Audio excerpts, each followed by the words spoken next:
नमस्कार, मेरा नाम है साक्षी। मौजूद हूँ इस वक्त राजेंद्र नगर में। देखिए कब जागा है एमसीडी, कब हो रही है सफाई, कब जागी है सरकार, कब जागे हैं कोचिंग इंस्टीट्यूट और कब जागी है सिस्टम।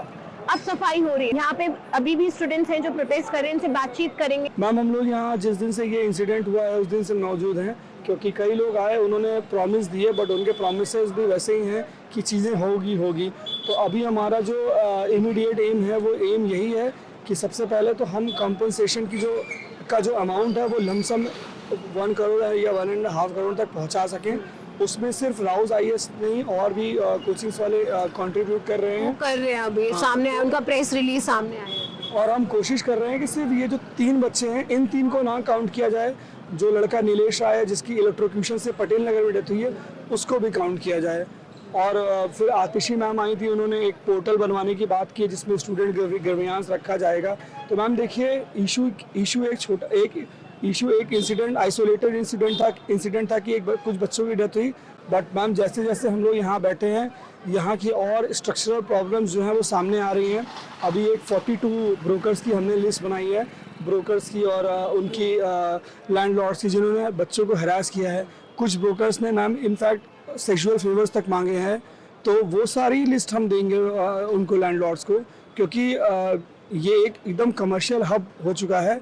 और इनको ये मतलब यहाँ पे यही सबने मान लिया कि बच्चे जो हैं वो बॉटमलेस पर्स हैं उनके मटेरियल नीड्स फुलफिल करने के लिए। तो ये आपने की लिस्ट है क्या? मैम ये हम लोगों का एक छोटा सा पैम्फलेट काइंड ऑफ है जिसमें हमने लिखा है arise awake and stop till the goal is reached. और मैम ये फिर हमने लिखा है कि ये प्रोटेस्ट साइट हाँ, पे जो जैसे जितने कुछ लोगों ने हम पे आर्गुमेंट इल्ज़ाम लगाया था कि आप लोग पॉलिटिकल विंग से हैं। तो हमने लिखा है कि we will plan like Vinayak Damodar Savarkar ji, we will follow method of Gandhi ji, we will have we want justice. और ये स्टूडेंट है एक्चुअली ये बात भी सही है कि डूसू के इलेक्शंस आ रहे हैं। तो शुरू में जब बहुत ज़्यादा भीड़ थी तो यस, डूसू के भी थे, एनएसयूआई के भी थे, वो थे। बट बात ये है कि आप किसी चीज़ को मतलब वो फेक कंसर्न दिखा रहे थे कि हम कंसर्न हैं, बट आप कंसर्न 1, 2, 3 दिन तक फेक कर सकते हो, ज़्यादा दिन तक नहीं। तो मैम अब सबका जब उन्होंने देखा कि यहाँ दाल नहीं गलनी, तो मैम वो चले गए। अब यहाँ पर जो बचे हैं वो हम वॉलंटियर्स ही हैं। अब हमारी भी पढ़ाई नुकसान ना हो, इसलिए हमने क्या किया है कि 30 मेंबर्स की कमेटी बनाई है। 30 लोग दिन में रहते हैं और 30 लोग रात में रहते हैं। कल रात में हम लोग 1-1:30 बजे तक यहाँ पर आराम से थे। यहाँ पर हमने मोमबत्तियाँ जलाई थी और हम यहाँ से लेके वहाँ चाय बार तक हमने पूरी मोमबत्ती की रो बना कर बैठे थे। कुछ लोग पढ़ रहे थे, कुछ नारे लगा रहे थे, बट हम लोग बैठे थे। तो अब आपकी जैसे अगर हम बात करें, आपके अगर हम तथ्य देखें तो ये है कि अब जो कोचिंग सेंटर्स हैं उन्होंने मुआवजा दे दिया है, ठीक है, और वो उन्होंने मतलब ऐलान कर दिया कि वो मुआवजा देंगे। सीबीआई जांच की बात हो गई है। तो अब क्या आपकी मांग है? मैम देखिए, ये जो मुआवजा देने की बात है, ये लिटरली लाइफ को मनी से कंपेयर कर रहे हैं कि हम तो मुआवजा दे रहे हैं, अब तो तुम कुछ मत बोलो, शांत बैठ जाओ। अभी आज कई फैकल्टीज़ आ रहे हैं, वो कह रहे हैं कि उनके ऊपर एनसीडी से भी प्रेशर है, पुलिस से भी प्रेशर है कि आप लोग अपनी कोचिंग शुरू कीजिए ताकि बच्चे आएँ और ये प्रोटेस्ट टूटे। मतलब वो चाहते हैं कि जैसे अगर जो बच्चे क्लासेस करने के लिए आएंगे वो ये आर्गुमेंट रखेंगे कि हाँ यहाँ प्रोटेस्ट हो रहा है, तो मैम उनके ऊपर भी प्रेशर है। हम लोगों ने ये बोला कि आप हमें एफआईआर नंबर दे दीजिए, जो आपने एफआईआर की है किसके खिलाफ की है, प्लस आप हमें उस इंसिडेंट का वीडियो रिकॉर्डिंग दीजिए। क्योंकि मैम ये बहुत, अगर आप इंफॉर्मेशन में ट्रांसपेरेंसी नहीं रखेंगे तो मिस इन्फॉर्मेशन कम्युनिकेट होगी, वो ज़्यादा प्रॉब्लम क्रिएट करेगी। यहाँ पर अभी भी बहुत से ऐसे लोग हैं जो बोल रहे हैं कि डेथ जो है वो 3 नहीं हुई है, ज़्यादा हुई है। कुछ लोग पर्सनली आरएमएल और बीएलके भी विजिट किए जहाँ पर लाशें ले गए थे। तो मैम ये एक कोचिंग वालों को संज्ञान में लेना चाहिए और वीडियो एविडेंस जितनी जल्दी से जल्दी जारी कर सकें वो करना चाहिए। देखिए, मैं एक बात बताती हूँ। मुखर्जी नगर में इससे पहले एक आग लगी थी, वहाँ भी बहुत डेथ हुई थी, तब भी कुछ नहीं बदला। और आज क्या आपको लगता है अब कुछ बदलेगा? क्योंकि अभी कुछ दिन प्रोटेस्ट करेंगे, मुआवजा भी दे दिया जाएगा, सरकारें भी अभी एमसीडी वाले अपना सफाई करके चले जाएंगे। और अभी हमने देखा कैसे मयूर विहार फेज 3 में वहाँ पे एक महिला और एक बच्चे की मृत्यु हो गई नाले में गिरने की वजह से। बहुत शर्मनाक बात है। तो क्या ये कभी बदलेगा या सिर्फ अभी प्रोटेस्ट है और अभी बात क्योंकि मीडिया में इतनी चल रही है सिर्फ ये तभी तक रहेगा? मैम मुझे रवीश कुमार का एक स्टेटमेंट याद आ गया कि ज़रूरी नहीं कि हर लड़ाई जीतने के लिए लड़ी जाए, कुछ लड़ाइयाँ इसलिए भी लड़ी जाती हैं कि कोई कहने वाला रहे कि कोई लड़ने वाला था। तो मैम मैं ये तो नहीं कह रहा हूँ कि हमारी सारी डिमांड फुलफिल होंगी, बट एक चेन रिएक्शन शुरू हो गई। आप देखिए, जो मैंने अभी आप बात बताई कि जो सेक्सुअल एक्सटॉर्शन की बात बताई, ये बातें दबी रह जाती हैं, कोई बच्चा ना बोलता। बट यहाँ पर आए वो बच्चियाँ यहाँ पर आई जिन्होंने उन ब्रोकर्स के नाम लिए।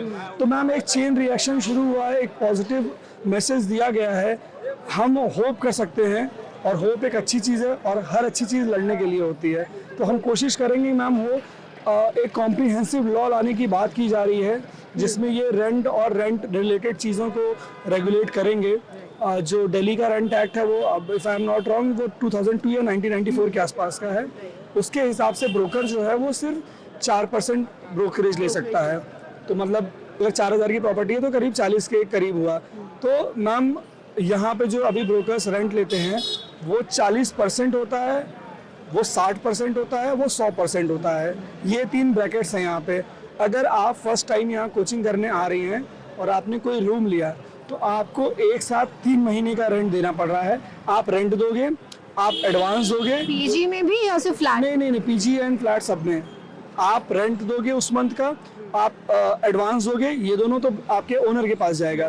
फिर आप उसका जो ब्रोकरेज चार्ज है, कोई ब्रोकरेज चार्ज 60% लेता है, कोई पूरा 100% लेते हैं।